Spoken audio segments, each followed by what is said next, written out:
کیا اس وقت واقعی خفیہ ایجنسی کے اہلکار عدالتی معاملات میں مداخلت کر رہے تھے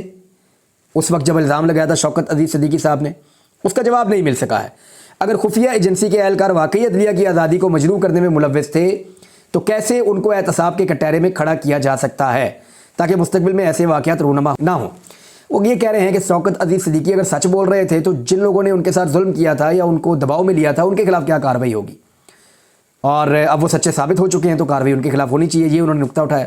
متن کے مطابق سپریم کورٹ کے فیصلے کے بعد جسٹس شوکت عزیز صدیقی نے بھی میڈیا انٹرویوز میں خفیہ ایجنسی کے اہلکاروں کی عدالتی معاملات میں مداخلت کے الزامات کی تحقیقات کا مطالبہ دہرایا ہے۔ خط میں یہ بھی کہا گیا کہ ہم جسٹس شوکت عزیز صدیقی کے الزامات کی تحقیقات کے مطالبے کی حمایت کرتے ہیں اور چاہتے ہیں کہ ان تحقیقات کا دائرہ اختیار وسیع کر کے اس بات کا تعین بھی کر دیا جائے کہ آیا آج بھی خفیہ ایجنسی کے اہلکار عدالتی معاملات میں مداخلت کرتے ہیں یا نہیں کرتے۔ اب یہ جو ایک کیس ہے اس کو بنیاد بنا کر جو بیسک مدعا ہے اس کی طرف آ گئے ہیں اسلام آباد ہائی کورٹ کے 6 ججز۔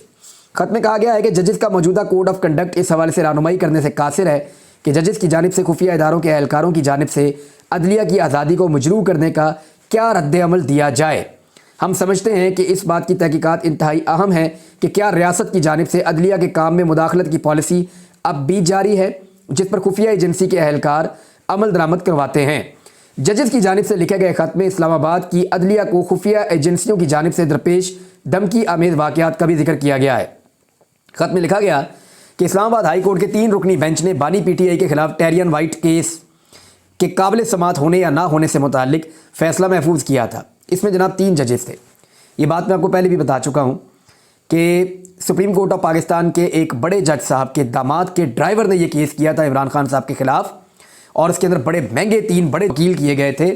اور 3 ججز اس کیس کو سن رہے تھے۔ حالانکہ اس سے پہلے اس کیس کو جو ہے وہ یہ کہہ دیا گیا تھا کہ یہ نہیں سنا جا سکتا، لیکن چیف جسٹس اسلام آباد ہائی کورٹ نے یہ کیس لگا دیا اور اس میں شامل 2 دیگر ججز کی جانب سے اختلاف کیا گیا چیف جسٹس سے۔ چیف جسٹس نے کہا قابل سماعت ہے، باقی 2 ججز نے کہا کہ قابل سماعت نہیں ہے۔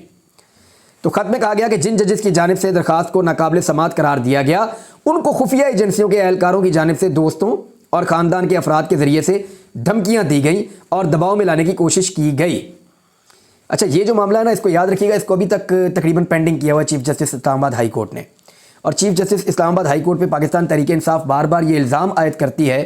کہ وہ عمران خان صاحب کے معاملات میں یا پاکستان تحریک انصاف کے معاملات میں ایک جانبدار جج کی حیثیت سے جانے جاتے ہیں، اور ان کے جو فیصلے یا چیزیں ہیں وہ عمران خان کو یا پاکستان تحریک انصاف کو سوٹ نہیں کرتی ہے۔ پاکستان تحریک انصاف بار بار الزام لگاتی ہے۔ تو اس کیس میں ان کا موقف کچھ اور تھا، 2 ججز کا کچھ اور تھا، تو وہ 2 ججز جیت گئے یہ معاملہ، وہ معاملہ عمران خان کے حق میں ہو گیا، لیکن وہ ابھی تک پینڈنگ پڑا ہوا ہے۔ چیف جسٹس اسلام آباد ہائی کورٹ نے پتہ نہیں کیوں اس کو ابھی تک، میری اطلاع کے مطابق تو وہ پینڈنگ ہے۔ اب اس میں ہوا یہ کہ ججز کہہ رہے ہیں ہم پہ بہت دباؤ ڈالا گیا خفیہ ایجنسیوں کی جانب سے۔ اس میں کہا گیا کہ چیف جسٹس اسلام آباد ہائی کورٹ کو اس سے آگاہ کیا گیا، جس پر چیف جسٹس کی جانب سے کہا گیا کہ انہوں نے خفیہ ایجنسی کے حکام سے بات کی ہے جنہوں نے یقین دہانی کرائی ہے کہ ایجنسی کی جانب سے سرکاری سطح پر ججز سے کبھی رابطہ نہیں کیا جائے گا، میری بات ہو گئی ہے۔ تاہم خفیہ ایجنسی کی جانب سے مداخلت اس کے باوجود جاری رہی۔ یہ آئی ایس آئی کے بارے میں بات کر رہے ہیں، ایجنسی کے بارے میں یہاں بڑا کیٹیگوریکلی انہوں نے اس لیٹر کے اندر لکھا ہے۔ خط میں کہا گیا ہے کہ مئی 2023 میں اسلام آباد ہائی کورٹ کے ایک جج کے بہنوئی کو مسلح افراد کی جانب سے اغوا کیا گیا۔ 24 گھنٹے بعد جب وہ رہا ہو کر آئے تو انہوں نے بتایا کہ اغوا کاروں کی جانب سے دعویٰ کیا گیا کہ وہ خفیہ ایجنسی کے اہلکار ہیں، ان کو تشدد کیا گیا، کرنٹ لگایا گیا، اور ان سے جو جج صاحب ہیں ان کے بارے میں ویڈیو بھی ریکارڈ کروائی گئی۔ ججز نے اپنے خط میں کہا کہ 10 مئی 2023 کو اسلام آباد ہائی کورٹ کے ججز کی جانب سے چیف جسٹس اسلام آباد ہائی کورٹ کو خط لکھ کر عدلیہ کے معاملات میں مداخلت کے حوالے سے آگاہ کیا گیا اور مطالبہ کیا گیا کہ اس حوالے سے توہین عدالت کی کارروائی کا آغاز کیا جائے تاکہ اسلام آباد ہائی کورٹ اپنے فرائض آزادانہ اور ایگزیکٹو اور خفیہ ایجنسیوں کی مداخلت کے بغیر سر انجام دے سکے، لیکن آج تک ایسی کوئی کارروائی شروع نہیں کی گئی۔ خط کے مطابق 19 مئی 2023 کو اسلام آباد ہائی کورٹ کے 6 ججز کی جانب سے اس وقت کے chief justice of Pakistan justice Umar Ata Bandial سے انہوں نے ملاقات بھی کی جا کر، یہ بھی 19 مئی 2023 کی بات ہے۔ نہ صرف ان سے ملاقات کی بلکہ جسٹس اعجاز الحسن بھی موجود تھے، اور اس کے علاوہ چیف جسٹس نے کہا کہ مشاورت کروں گا اپنے باقی ساتھیوں کے ساتھ ان معاملات میں اور پھر ہم مداخلت کریں گے۔ پھر یہ ججز گئے جا کے قاضی فائز عیسیٰ صاحب سے بھی ملے اس خط کے مطابق، لیکن کچھ نہیں ہوا۔ یہ کہا گیا کہ سال 2023 کی گرمیوں میں اسلام آباد ہائی کورٹ کے ایک جج نے اپنی رہائش گاہ میں منتقل ہوئے تو معمول کی مینٹیننس ہو رہی تھی، پتہ چلا کہ ڈرائنگ روم کی دیوار کے اندر ایک لائٹ لگی ہوئی ہے، اس کے اندر کیمرہ ہے، اس کے اندر چپ ہے، وہاں پہ آڈیو ویڈیو ریکارڈ ہو کر کہیں اور پہنچتی ہے۔ پھر پتہ چلا جو مین بیڈ روم ہے اس سے گھر کا، اس کے اندر بھی ریکارڈنگ ہو رہی ہے اور نجی زندگی جو ہے اس جج صاحب کی اس کو فلمایا جا رہا ہے۔ اس میں کہا گیا کہ چیف جسٹس اسلام آباد ہائی کورٹ کو اس معاملے سے بھی آگاہ کر دیا گیا، لیکن آج تک پتہ نہیں چل سکا وہ کیمرے کس نے لگائے تھے، ججز کی نجی زندگی کی ویڈیو بنانے کا ذمہ دار کس کو ٹھہرایا جائے۔ خط میں کہا گیا کہ سپریم کورٹ کی جانب سے جسٹس شوکت عزیز صدیقی کو ریلیف تو مل گیا ہے، تاہم یہ کافی نہیں ہے۔ بطور ججز ہماری ذمہ داری بغیر کسی خوف و خطر کے آئین اور قانون کے مطابق انصاف کی فراہمی ہے۔ ججز کا کوڈ آف کنڈکٹ ان معاملات سے نمٹنے کے لیے کوئی رہنمائی فراہم نہیں کرتا۔ اگر کوئی جج خفیہ ایجنسیوں کی جانب سے اس قسم کے اقدامات کے الزامات عائد کرتا ہے تو ثبوت بھی اسے ہی فراہم کرنا ہوتے ہیں۔ ثبوتوں کی فراہمی سے متعلق بھی کوڈ آف کنڈکٹ رہنمائی فراہم نہیں کرتا۔ یہ بھی واضح نہیں ہے کہ کیا جج انفرادی طور پر خفیہ ایجنسیوں کی جانب سے دھمکیوں اور دباؤ کو روکنے کی کوشش کریں گے یا عدلیہ بطور ادارہ اس کو روکنے کے لیے اقدامات اٹھائے گی۔ خط میں کہا گیا کہ ہم اس بات پر یقین رکھتے ہیں کہ ایک انفرادی جج کو chief justice of Pakistan justice قاضی فائد عیسیٰ صاحب کی طرح بہادر ہونے کی ضرورت نہیں ہے، وہ اکیلے ہی لڑتے ساری لڑائی۔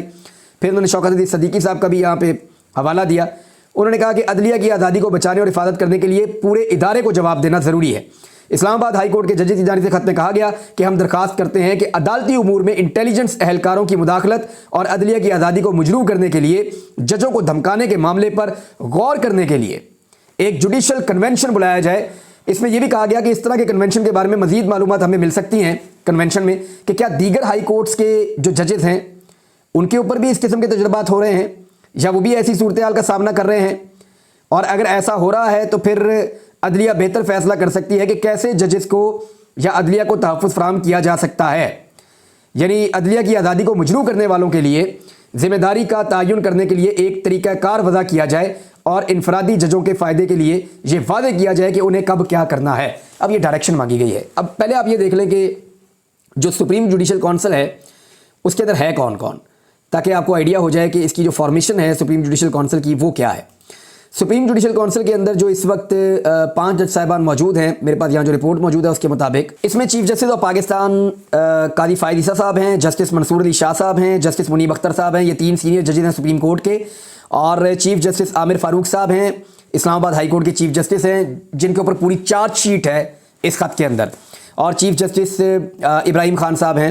یہ پشاور ہائی کورٹ سے ہیں۔ اب معاملہ یہ ہے کہ یہ 5 جج صاحبان میں ایک تو متنازع ہو چکے ہیں جن کے بارے میں بڑا کیٹیگوریکلی لکھا ہے کہ ان کو بار بار آگاہ کیا، بار بار ان کو بتایا، لیکن اس کے باوجود انہوں نے کوئی ریلیف نہیں لے کر دیا، اور جو ججز ہیں ساتھی ججز ہیں ان کے تحفظ کے لیے یا ان کو ان کا حق دلانے کے لیے کوئی کردار ادا نہیں کیا۔ اب دوسری جانب سے جو پی ایم ایل این کے میڈیا اکاؤنٹس ہیں یا حکومت کے حمایتی میڈیا اکاؤنٹس ہیں جن میں خاص طور پہ کچھ صحافی بھی شامل ہیں، وہ اب کیچڑ اچھال رہے ہیں ان 6 ججز کے اوپر۔ وہ یہ کہہ رہے ہیں ان میں ایک جج تو ایسے ہیں جن کے اوپر کوئی کیس بننے والا ہے، ایک جج جو ہے ان کی کوئی شہریت کا معاملہ ہے، کسی اور جج کے کسی بھائی کا معاملہ ہے۔ تو انہوں نے عجیب و غریب قسم کے سکینڈلز ان ججز کے اچانک نکالنا شروع کر دیے ہیں یہ خط سامنے آنے کے بعد۔ دوسری جانب سے کچھ بڑے اہم مطالبات سامنے آئے ہیں۔ ایک تو اسلام آباد ہائی کورٹ بار ایسوسی ایشن نے فوری طور پہ ایک ہنگامی اجلاس جو ہے وہ طلب کر لیا ہے، اور اس اجلاس میں فیصلہ کیا جائے گا کہ آگے کا لائحہ عمل کیا ہونا چاہیے۔ اور دوسری جانب لاہور ہائی کورٹ بار ایسوسی ایشن میں جو اسد بٹ صاحب ہیں انہوں نے فوری طور پہ فیصلہ کیا ہے، اور وہ کل ایک پریس کانفرنس کرنے جا رہے ہیں اس حوالے سے۔ حامد خان صاحب جو پاکستان تحریک انصاف کے سینئر رہنما بھی ہیں اور پورا ایک گروپ ہے ان کا بہت بڑا وکلا کا، انہوں نے مطالبہ کر دیا استعفے کا کہ جو چیف جسٹس ہیں اسلام آباد ہائی کورٹ وہ فوری طور پہ ریزائن کریں۔ شیر افضل مروت نے کہا ہے کہ انتہائی افسوسناک اور قابل مذمت اسلام آباد ہائی کورٹ کے 6 معزز ججوں کا خط ایک بنیادی تبدیلی کا پیش خیمہ ہے، نہ تو نظام نہ ہی عدلیہ بطور ادارہ ایجنسیوں کے خلاف الزامات کو رد کرنے کی پوزیشن میں ہے۔ خط میں پی ٹی آئی کے موقف کی توثیق کی گئی ہے کہ عمران خان کی نظر بندی سازشی، منصوبہ بندی، جعلی اور من گھڑت ہے۔ اس سے پاکستان تحریک انصاف کے اس دعوے کو تقویت ملتی ہے کہ پاکستان تحریک انصاف گندے کھیل کا شکار ہے، اور اس بات کی تصدیق کرتی ہے کہ عوام کا مینڈیٹ چرایا گیا ہے۔ ہم معزز ججوں کے تحفظات کو دور کرنے کے لیے سپریم کورٹ سے فوری طور پر فل کورٹ کی تشکیل کا مطالبہ کرتے ہیں اور امید کرتے ہیں کہ اس فیصلے سے قانون کی حکمرانی بحال ہوگی اور پاکستان تحریک انصاف کے ساتھ ہونے والی ناانصافی کو ختم کرنے کے لیے مناسب اقدامات کیے جائیں گے۔ اس کے علاوہ جو ہے سمیع ابراہیم صاحب سینئر صحافی ہیں، انہوں نے لکھا کہ جو کچھ بھی عمران خان کے ساتھ ہوا بہت ساری چیزیں اب سامنے آ گئی ہیں، جس طرح اجلت میں کیسز سنائے گئے تو یہ اللہ تعالیٰ نے سارا معاملہ کھول کر رکھ دیا ہے۔ بیرسٹر گوہر وہ یہ کہتے ہیں کہ اسلام آباد ہائی کورٹ کے ججز کا چیف جسٹس کو خط نہایت چشم کشا اور فوری کارروائی کا متقاضی ہے۔ اس خط نے ان بنیادوں کو قوم اور تاریخ کی نگاہوں میں بے نقاب کر دیا ہے جس پر بالخصوص گزشتہ 23 ماہ سے ملک میں جاری غیر آئینی، غیر قانونی اور غیر جمہوری بندوبست کا پورا ڈھانچہ استوار ہے۔ عوام، اہل سیاست، عدلیہ اور انتظامی افسران سمیت معاشرے کا ہر طبقہ اس ماورائے دستور روایت کی بھیٹ چڑھ رہا ہے۔ عدلیہ کے اندر سے ایسی معتبر شہادت اور اقدام کے مطالبے کے بعد معزز عدالت عظمیٰ پر لازم ہے کہ اس پر مؤثر اور فیصلہ کن کارروائی عمل میں لائے۔ اس سے پہلے ناظرین آپ کو یاد ہوگا 2 ججز سپریم کورٹ آف پاکستان میں، ایک تو جسٹس مظاہر علی نقوی اور ان کا تو ایک کنٹروورسی بھی تھی، جبکہ جسٹس اعجاز الاحسن بغیر کسی کنٹروورسی کے، اور ان کے علاوہ لاہور ہائی کورٹ کے ایک جج جنہوں نے علامہ اقبال کے شعر بھی لکھے تھے اور اس کے بعد انہوں نے استعفیٰ دیا تھا، جسٹس شاہد جمیل خان، پچھلے دنوں انہوں نے ایک جگہ پہ بات کرتے ہوئے بتایا بھی تھا۔ تو یہ جو جج صاحبان ہیں یہ پہلے استعفیٰ دے چکے ہیں اور ابھی 6 جج صاحبان سامنے آئے ہیں۔ اگر تو سپریم جوڈیشل کونسل بیٹھ کے اس کے اوپر بات چیت کرتی ہے یا واقعی میں ججز کو اکٹھا کیا جاتا ہے اس سارے معاملے میں، اور آنے والے دنوں میں مزید ججز نکل کر سامنے آتے ہیں اور جو دباؤ ان کے اوپر ہے وہ بتاتے ہیں، تو پھر عدلیہ کے اوپر ایک بہت بڑی رسپانسبلٹی آ جائے گی، پاکستان کے وکلا کے اوپر ایک بہت بڑی رسپانسبلٹی آ جائے گی کہ وہ عدلیہ کی آزادی کے لیے اور خود مختاری کے ساتھ ان کے فیصلوں کے لیے کس حد تک جاتے ہیں۔